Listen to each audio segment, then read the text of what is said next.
It's only been 2 starts. One of them had some big mistakes, but one was really special. Has Thomas Castellano brought some swagger back to Boston College, and what can he bring that could bring dividends down the stretch for the Boston College Eagles? We'll dive all into that. You are Locked On Boston College, your daily podcast on the Boston College Eagles, part of the Locked On Podcast Network, your team every day.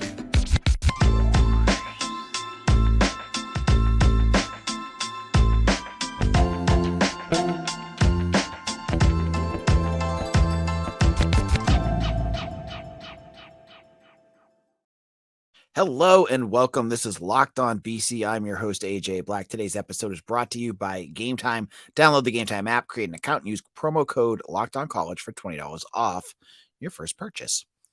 So we've been talking Thomas Castellanos. When you have a special game like he had against Florida State, it's hard not to bring up a player like this. As we tweeted out on our Locked On BC Twitter account, he accounted, for 400 yards, 2 touchdowns, and some breathtaking plays against the Seminoles. And this is just one start. Against Holy Cross, he was good too, but he's grown. I think that's the part that is really exciting. Folks have been asking about development, player development. Why haven't we seen so-and-so develop? What's going on here? Where's the development? What you're seeing with Thomas Castellanos is development from a game-to-game perspective, and that in itself is exciting. He is starting to pick up the offense. Halfley says they're adding more and more for him and tailoring their offense around what he can and can't do. So I am really excited because what he brings is not only on the field, but off the field as well. If you were to ask me after the Holy Cross game about the overall just general feeling about Boston College fans, how are they feeling? You know, where their general mood is. It was morose. It was sad, depressed, just completely checked out. And I get it. You had just lost to NIU, who just got their doors blown off by a bad Nebraska team, and lost to SIU. You barely beat Holy Cross. So I think morale was at an all-time low. Enter Thomas Castellanos, a guy that many fans wanted to bench or were done with. They called him not a BC guy. He wasn't the guy that they wanted after that Holy Cross game because of his behavior. His antics were bad. I'll own up to that. I said that on the podcast that Halfley had to address it.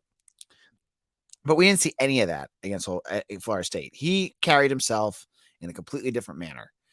And his gameplay got fans back into this.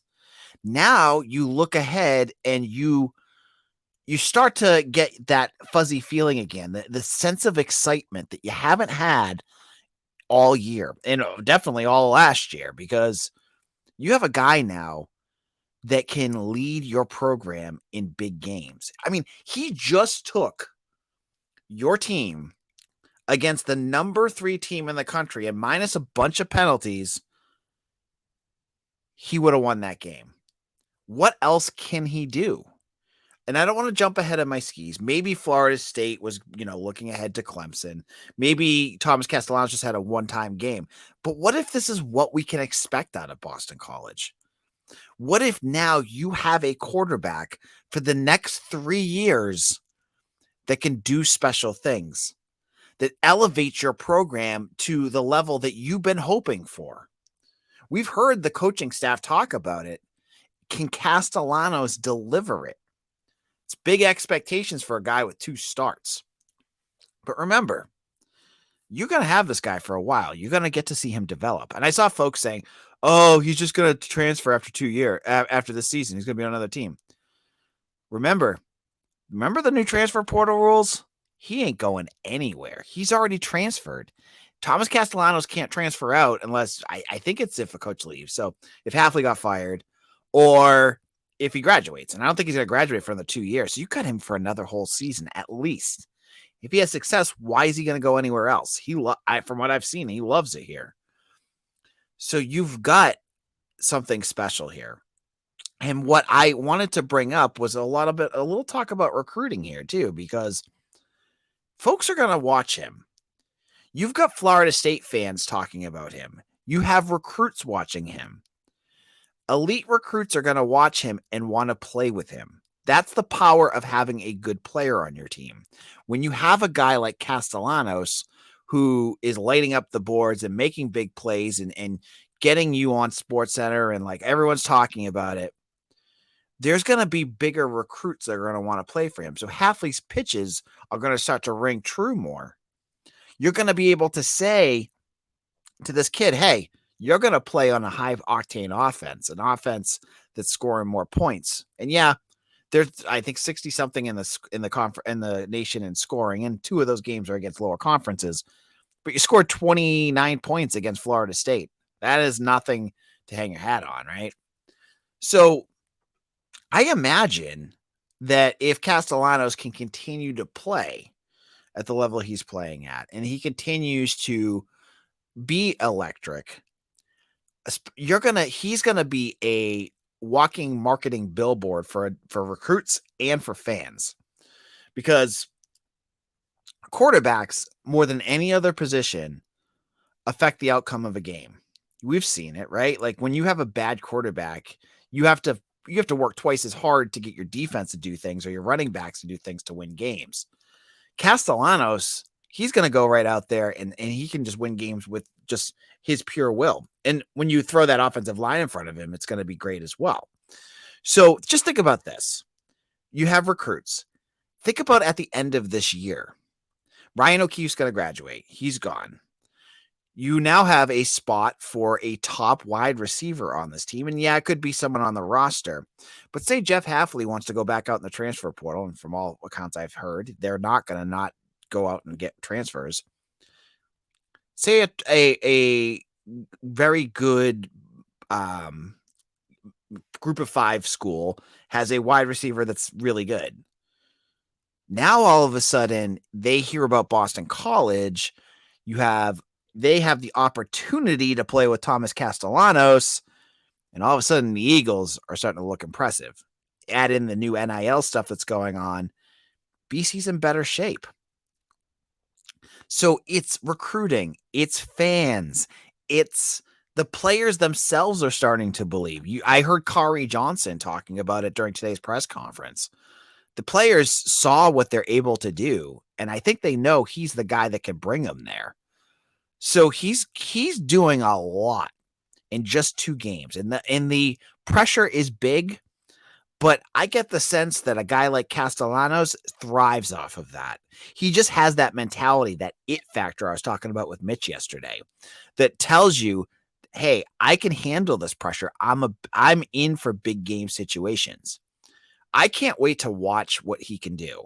There may be some more ups and downs, but let's see what he does on the road against Louisville this week. What kind of game he puts together there. It's going to be his first road game, and he's got things to improve. The cadence is the weirdest thing. Mitch talked about that yesterday, that there's something about his cadence that was causing his offensive lineman to jump and false start. Can they fix that? They got to fix it. They're going on the road. It's going to make it a lot harder. So we'll have to wait and see, but it's excitement. That's all I'm saying is, for a program that looked dead as a doornail, all of a sudden there's this level of excitement and people are going to be talking about the Eagles. And for someone who has to cover it, that sounds great to me, right? Now, in a moment, I want to go across the country into Michigan and talk about the biggest news of the day in terms of college sports, because someone lost their job and BC could be on the receiving end of good news because of it. You're going to want to hear what I have to say in just a moment. Now, snap into action this NFL season with FanDuel, America's #1 sportsbook. Right now, new customers get $200 in bonus bets guaranteed when you place a $5 bet. That's $200 in bonus bets, win or lose.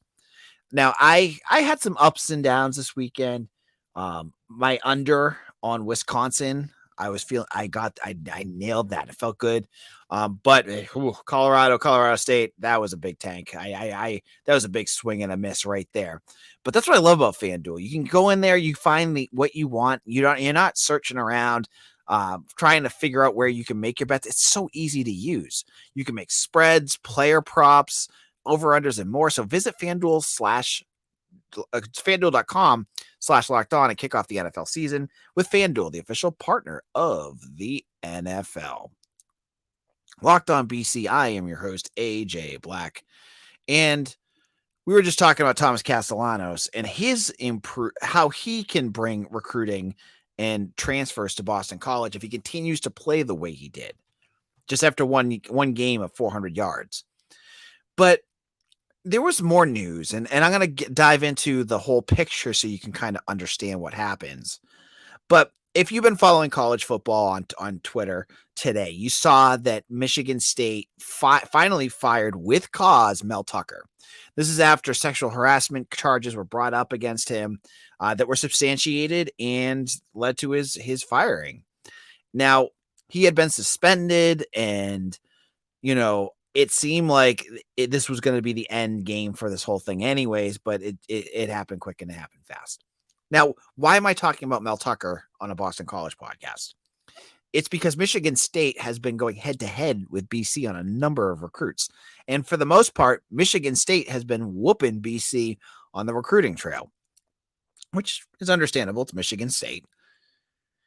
Remember, they have landed 3 targets that Boston College had on campus for official visits. These are guys that took, they have their official visits. They only have a couple in June. They went to Boston College and they went to Michigan State. Michigan State was able to pull them. Now the Spartans are a mess, and this opens up the doors that maybe BC can jump back in. Again, they have momentum this week. That loss to Florida State was still a loss, and for us, close losses, and you're talking to the staff and the players, close losses don't matter. But it showed the recruits a lot. They showed the recruits that are watching a lot. It wasn't like, I think a lot. When I heard that 45 recruits were going to come watch Florida State at BC, I was like, oh man, I hope they know what they're doing, because if they're going to watch BC get their doors blown off, that's a bad thing, right? But that's not what happened. So who are the 3? Everyone's been talking about one of them. That's Henry Hasselbeck. That's Matt Hasselbeck's son. His uncle, Tim Hasselbeck, and Matt Ruivy, who's on the team right now. And then he's got his sisters who play lacrosse at BC. He ends up at Michigan State. Quarterback there. You wondered if maybe the door was closed for BC. Like once some people commit, that's it. But I could tell you from knowing about it and writing about it, that Henry Hasselbeck was on campus already. He was on campus for I think it was the NIU game for the season opener. So not the best game to watch, and maybe not selling him the most, but the last game was on ABC. I'm sure he watched it. Does he want to, hitch his wagon to a program that's going to have a new coach that may not want him, with all the staff probably leaving, or most of them leaving, because of Tucker leaving? You know what I mean? He may be one, but he's not the only one.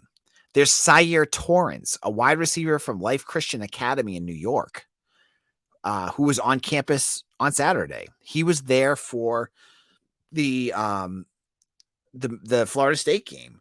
And I laugh at it because I was, certain recruits I hear about, especially when they're committed, when I talk to my sources, that they tell me to talk about certain ones and not beforehand. He was one they wanted to keep secret. And then afterwards, they're like, talk to the heavens. So I talk about it. He is rated an 87 on 247. He's a very highly, he's got offers from Syracuse, Michigan, a whole bunch of good schools. And he was at BC with his coach. I think his coach I'm almost positive his coach was with him. Talk about flip opportunity here, folks. This guy could be there. And I know BC is looking for another wide receiver, so he might be that guy. So there's a chance that they're going to take advantage of what's going on at Michigan State. Now, there's a third guy, Cameron Campbell. I don't think he's a linebacker safety that was on campus for an official visit as well. I don't think they're as in on him, but Henry Hasselbeck, that's a guy that everyone is talking about for BC fans. I don't even think folks talk about his talent as much. It's strictly because of his name. He's a Hasselbeck. You got to get him at BC, right? He may not fit what you're trying to do. I don't think he's anything like Thomas Castellanos, but he's a Hasselbeck. You got to get him here. You don't want to lose a recruiting battle to Michigan State for a guy that has a legendary name at Boston College. So he's going to be one to watch for. And sometimes recruits just stay on through coaching changes, but a lot of times they don't. And when things are getting icky, like it is with Michigan State, hopefully, if you're a Spartan fan, you're hoping that everything stays kosher with everything else, and you can kind of just truck on through. But who knows? Are they going to go outside and get a new coach? Who's the coach going to be? I mean, both guys are offensive guys. That's even bigger, right? Like, are they going to bring in a coach that likes Henry Hasselbeck's style? Are they going to bring in a wide receivers coach that likes what Torrance can do? You don't know that. And these recruits aren't going to sit around and wait to find out. They're going to want to make their moves immediately. And that might end up being back at Boston College. So I'm interested to see where this goes. I'm interested to see what happens. Maybe BC has a couple commitments. And I mean, I know a lot of folks really wanted Henry Hasselbeck. So that could really change how things are looked at with this recruiting class coming up. Now, I want to also let you know, I am a fan of going to games. I'm going to be going to the UVA game as a fan this time. I'm bringing my kids. Every year I bring my kids. Every year they want to go to a BC game. So we found one that my in-laws can go to. I can go to, and my parents. So we have a big group going. And where am I going to go to get my tickets? Gametime. Because buying tickets to your favorite events shouldn't be stressful. Gametime is the fast and easiest way to buy tickets for all sports, music, comedy, and theater near you. I love it because I'll be able to go on there, find out where my seats are, see what I can see, and they have flash deals too. If I want to wait until before the game and I just want to get tickets cheap, Gametime's got you covered. Easy to find. It's so easy to use. So forget planning months in advance. Gametime has deals on tickets right up to the game day of the event. Get exclusive flash deals on tickets for football, basketball, baseball, concerts, and more. With the Gametime guarantee, that means you will always get the best price. So download the Gametime app, create an account, and use promo code LOCKEDONCollege for $20 off your first purchase. Terms apply. Again, create an account and redeem code LOCKEDONCollege for $20 off. Download Gametime today. Last minute tickets, lowest prices guaranteed. This is Locked On BC AJ Black. We're going to wrap things up and talk about a player that needs to be talked about more. And I don't feel like I've done enough talking about this guy, and that's Lewis Bond. Or Bond. Lewis Bond. Who is the wide receiver for the Eagles. Now, he's arguably been their best wide receiver. He has I'm trying to pull up his grades here. And so through the first 3 games, he's had 2 drops. Obviously not ideal. You got to get that. Your team has been struggling with drops, so that's got to be something that's improved. But he has 12 receptions for 175 yards and 2 touchdowns. He's averaging 15 yards per reception. And what I love about him, which I think is underrated with what he plays as, is his speed. Now, that first drive was a statement drive by Boston College against Florida State. When BC won that coin flip, they marched right down the field, but it was that big 45-yard touchdown pass from Castellanos to Bond that really woke up the Eagles. And I was tagged on a post today that talked about his speed, that he hit 21 miles an hour running away from the Florida State defenders. It looked fast watching it from the press box, but when they show how his acceleration explodes, you can really see that he's got that top-notch speed. I always thought going into the season, Ryan O'Keefe and Jaden Williams were going to be the fastest guys, but it was really interesting to see Bond make those plays. Now he's growing a great, last year we talked about Dino Tomlin growing a great relationship with Emmett Moorhead. This year it seems like Bond has grown really close with Castellanos. They seem to have a good bond, no pun intended, together. And he is, I would argue, their number one guy. Now you have your top 3. You have your top 3 wide receivers, and it's very clear watching who those 3 are. It's Bond, it's Ryan O'Keefe, and Joseph Griffin. Jaden Williams played 12 snaps against Florida State, and they didn't throw him the ball once. He'll play, but I don't think he's going to be that big of a deal. What I thought was interesting as well was Dino Tomlin had a couple big catches. Where's Dino Tomlin been?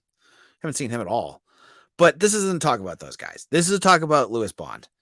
And you now have, I think, your go-to guys. You have Castellanos, Bond, and Robichaux. I think Garwo will have a role when he comes back. He's a bigger back. And we could talk about the running back issue on a future episode.